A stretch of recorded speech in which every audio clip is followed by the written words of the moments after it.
କରୁଛे पवित्र श्रावण मास शिवंकर अतिशय प्रिय मास जो मासरे माँ पार्वती कठोर तप कर शिव को प्राप्ति करते से मास शिव को समर्पित आउ अतिशय खुशी हमें आपण मैंने यही सब कार्य शिव को उद्देश्य कले तो कौन करेंगे शिव को उद्देश्य आपण मैंने कार्य जहाँ शिवंकर दोष अर्थ बा खुशी आपण मैंने ये कार्य कले वर्ष तम शिवंकर कृपा आपण रही प्रथम तो यही श्रावण मसरे आपण मैंने शिव को जलाभिषेक निश्चिंत भाव में करंतु शिव मंदिर को जाई क्षीर निश्चिंत भाव में चढ़ातु द्वितीयत यही मसरे आपण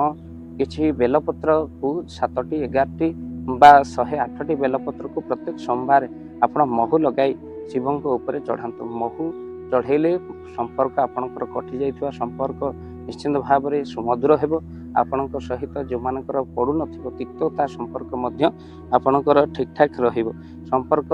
नुआ जोड़ी हेबे आ निश्चिंत भाव में आपणकर शत्रु भय मध्य दूर हेबो प्रत्येक सोमवार आपण शिव दर्शन कले शिवंकर मिले पुण्यफल आपनको पुण्यफल शिवंकर कृपा मध्य आपनको मिले सोमवार व्रत करी आपण पादुक पाई सारिबा परे आपण निश्चिंत भाव में भोजन करंतु कहीं पादुक न पाई शिव पूजा न करने पर्यंत सोमवार दिन विशेष भाव में आपड़ जी प्रत्येक दिन कर बहुत भल पाखर जदि मंदिर अच्छे मंदिर शिव दर्शन कर सारे पादुक पाई सारापर खातु ना सुविधा ना आप प्रत्येक सोमवार आप शिव को उद्देश्य बेलपत्र आई शिव दर्शन कर सारापर आप भोजन करें भक्तबंधु यही श्रावण मसरे आपण शिवंकर 40 महामृत्युंजय मंत्र पाठ ता सहित आपण तीर्थ स्नान करें तीर्थरे स्नान कले बहु पुण्यफल मिलसे ये श्रावण मसरे तो आपण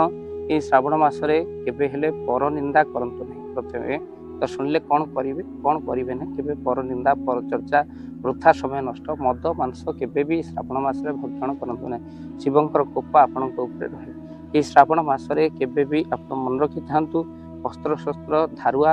अस्त्र एगुड़िक किणतु नहीं बाहर जो मैंने व्रत कर बाहर पाक करंतु नहीं पाक मैंने खाइबा करंतु खातु नहीं पाक पर पाक निषेध करा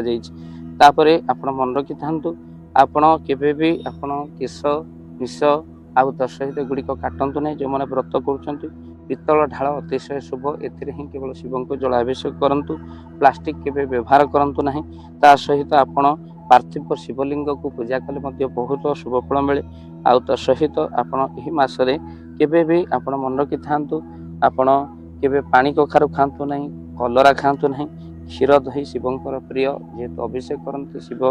मस्तक तो खातु नहीं ता सहित आप मन रखि थांतु ये पियाज रसुण मध्य श्रावण मास न खाइब संपूर्ण भल जदि न पारुचंते आपण प्रत्येक सोमवार पियाज रसुण भोजन करंतु नहीं जेहेतु शिवंको पाई ये सोमवारटी समर्पित तेणु निश्चिंत भाव में आपण जहाँ मानसिक करेंगे निश्चिंत शिवंको कृपा आपणक रहिबो आ शुभ फल आपण प्राप्ति करेंगे वीडियो को शेयर करेंगे चैनल रे जदि न चैनल को सब्सक्राइब कर जय जगन्नाथ।